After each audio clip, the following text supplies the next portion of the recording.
A China está usando a América Latina como plataforma de lançamento para operações espaciais militares. Segundo o relatório do governo dos Estados Unidos, há pelo menos 11 instalações na região. Assunto para o nosso correspondente internacional, Ivan Kleber. Então, vamos dar boa tarde ao nosso querido correspondente internacional, que já está aqui conosco no telão. Ivan Kleber, seja muito bem-vindo ao JDO segunda edição. Boa tarde. Boa tarde, Geisiane. Uma saudação especial a você, a toda a nossa audiência e ao chinesinho que deve estar hackeando aqui a nossa transmissão e ouvindo a nossa conversa. Porque sim, existe a possibilidade de estarmos sendo hackeados por empresas, enfim, ligadas ao Partido Comunista Chinês. Esse mapa que a nossa direção gentilmente disponibiliza na imagem foi publicado por uma comissão do Congresso dos Estados Unidos que apura justamente essa influência, essa penetração, essa presença da China na América do Sul. Cada quadradinho vermelho desse é uma base, nós temos uma ali, né? O Brasil não poderia ficar de fora, no estado da Bahia. Então, o Congresso está fazendo este levantamento. Geisiane, estas bases não são exclusivamente de uso militar, por exemplo. Muitas vezes elas têm uma operação híbrida, ou seja, tanto militar quanto civil. E aqui entra um ponto que a gente precisa levantar. Quando a China compra terras no Brasil, além de explorar o que tem embaixo da terra, obviamente, aquela questão das terras raras, enfim, a gente já falou bastante disso, né, ouro, enfim, também tem essa possibilidade, existe essa possibilidade de um uso como uma base para espionagem, inclusive para a captação, aí por isso que eu falei do hackeamento, né, de satélites que operam ali na região. Agora, a gente precisa trazer uma questão extremamente importante. Repito, este relatório foi publicado pelo Congresso dos Estados Unidos, um painel do Congresso americano. A nossa audiência aqui vai colocar no chat, porque eles vão se lembrar que nós noticiamos que também, além disso, existe um outro painel do Congresso nos Estados Unidos que quer saber a influência da China no agronegócio brasileiro. Reparem como a questão é séria. Os congressistas americanos estão, sim, preocupados com essa influência da China na América do Sul e no Brasil como um todo. Recentemente nós tivemos, né, aquela questão do navio chinês que ficou ancorado no Rio de Janeiro, um navio militar por vários dias. Essa questão não passou despercebida, ela inclusive foi noticiada na mídia americana, nessa questão de um navio militar ali, e obviamente que tudo isso coloca, né, mais aí tempero nessa questão toda. Em um momento em que o Lula não esconde essa aproximação com a China, o lado chinês também comemora, Geisiane. Eu faço esse trabalho aqui de acompanhar o que as mídias, que são mídias ligadas ao Partido Comunista Chinês lá na China, falam sobre o Brasil, e eles estão realmente comemorando essa aproximação com a China, e a cultura brasileira e a cultura chinesa estão se aproximando, e tudo isso é muito salutar do ponto de vista chinês. O fato é que o Lula não entendeu o jogo que ele está jogando, embora tenha essa química com o presidente Trump, aqui nesse caso, e do agronegócio, são painéis do Congresso americano. O Lula precisaria aí de conseguir química com 435 deputados. Acho que não vai ser tão simples assim, né? Ele está perdendo química até com o filho dele. Eu não sei se ele vai manter isso com os congressistas. Agora, brincadeiras à parte, essa questão ela é extremamente importante, e eu quero colocar aqui mais um ponto.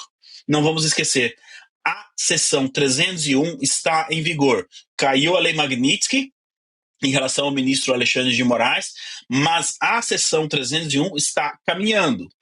E nós possivelmente teremos aí algum relatório da seção 301 entre o final de março, começo de abril, e ali na seção 301 é citado, né, a presença, a questão da China, por exemplo, na 25 de março. Então são várias frentes que estão se abrindo. Essa frente aí agora do Congresso é extremamente importante, inclusive esse relatório vai basear uma indicação à NASA, que fique atenta, né, justamente com seus satélites, por conta dessas bases que nós estamos vendo aí no mapa na América do Sul.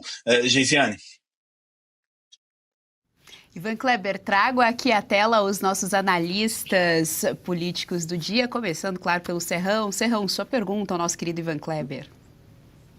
Grande Lorde Ivan Kleber, essa notícia é bombástica, mas ela não chega a ser uma grande novidade. O Brasil já está influenciado pelos chineses em várias áreas, o setor elétrico é muito dominado por eles, comunicações absolutamente, e essa agora do espacial só mostra que pode haver uma conexão lá para cima, que serve até para a defesa estratégica da China a partir dessas bases na América Latina. Agora, o que os Estados Unidos estão fazendo para resolver essa questão das relações que o Brasil, por exemplo, tem com a China? Porque aqui o ex-presidente Michel Temer, desde quando ele era vice-presidente da Dilma Rousseff, ele sempre cuidou dessas relações diretas com os chineses. Até porque é papel do vice-presidente da República, seja ele quem for, cuidar disso. E tanto que Michel Temer chegou a escrever o prefácio de um livro sobre Deng Xiaoping. Deng Xiaoping é uma obra que trata de Deng Xiaoping aqui para o Brasil, com prefácio de Michel Temer. Como é que os americanos lidam com esse tipo de coisa? Olá, Serrão. Olha só, o Temer, se eu não me engano, ele também trabalhou durante o ano 2021 como consultor da empresa de telecomunicação chinesa Huawei, justamente no período que ela buscava ali a concessão, a questão do 5G no Brasil durante o governo Bolsonaro. Então pode colocar mais essa associação do Michel Temer à China no currículo dele. O grande questionamento, como você fez, Serrão, qual será a posição dos Estados Unidos? Bom, na Venezuela a gente está vendo, né, que está acontecendo. Agora em Cuba, que também conta com forte presença chinesa, o presidente Trump declarou há coisa de 2 horas atrás que talvez os Estados Unidos tenham que fazer uma transição amigável e tomar Cuba de maneira amigável.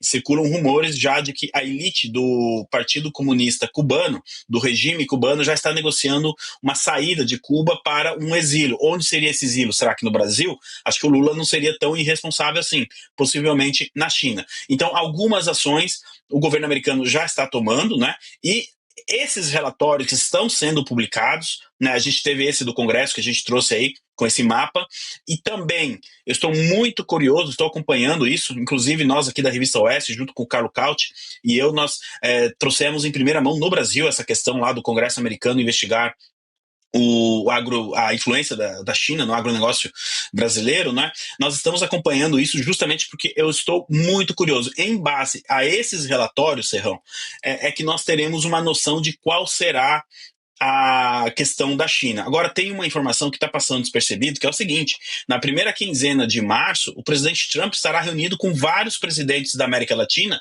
justamente para discutir a influência da China na região. E Lula não foi convidado. E ao não convidar Lula, nós temos aqui um recado intrínseco de que o presidente Trump não confiou quando Lula disse que afastaria o Brasil da China.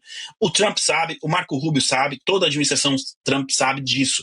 E o Lula ainda teve a cara de pau de fazer esse compromisso com o presidente Trump. E aí nós temos a publicação desse relatório. Olha, para ser sincero, Serrão, eu fiquei sim surpreendido. Eu achei até que teriam mais bases, digamos assim, espaciais da China no Brasil. Uma só, eu até acredito eu que possivelmente a gente tenha mais bases, mas que não entrou nesse relatório agora, porque quando a gente olha, por exemplo, né, o tamanho do Brasil, enfim, e a importância, é até uma surpresa que eles tenham encontrado só uma base. Eu não me surpreenderia se nos próximos dias eles atualizarem esse mapa aí com mais bases. Agora, a resposta americana ao Brasil pode ser desde sanções novamente, né? E aí sim, sanções relacionadas à questão de segurança nacional dos Estados Unidos e pressão política e geopolítica. Nunca é demais lembrar, né, que há 1 ano atrás, há 3 meses atrás, o Maduro estava dançando e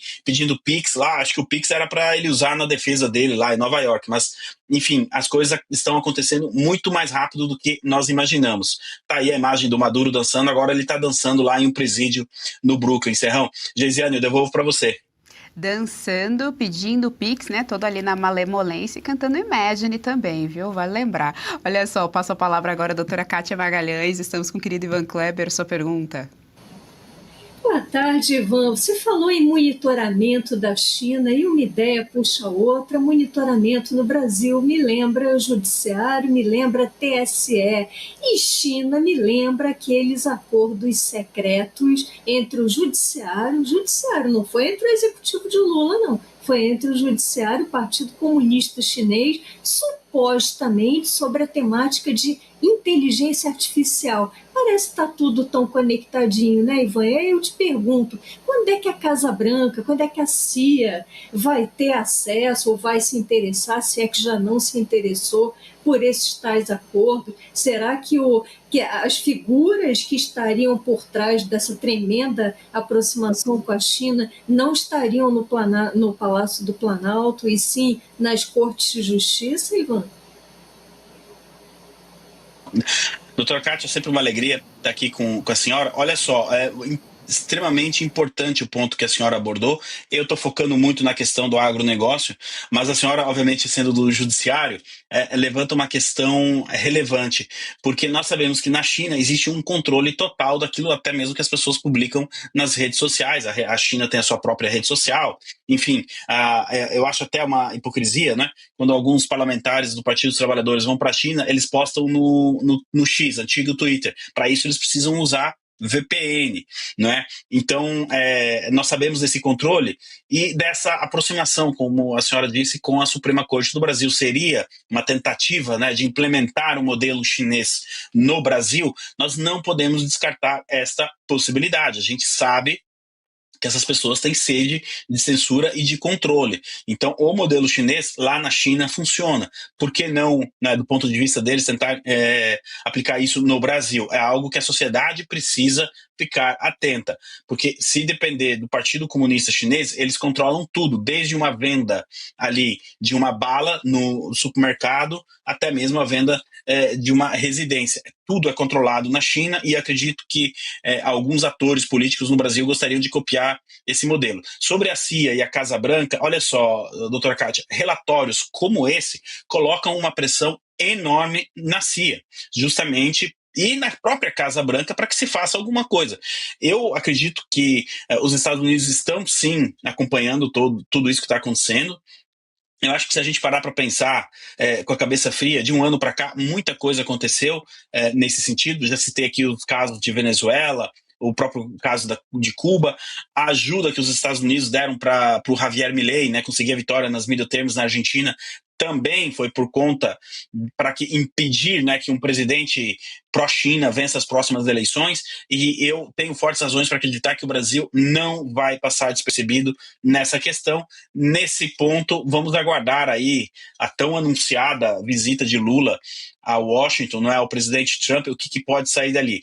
Eu posso dar um spoiler, teremos pressão em cima do Lula para que ele se desvencilhe da China. Nós sabemos que isso não vai acontecer, então ele terá que estar preparado para as consequências também. Geisiane, eu devolvo para você. Muito obrigada, Ivan Kleber, pelas informações aqui no nosso Jornal da Oeste. Bom final de semana, até a próxima. Gostou do conteúdo que viu por aqui no canal da Revista Oeste? Compartilhe e deixe o seu like.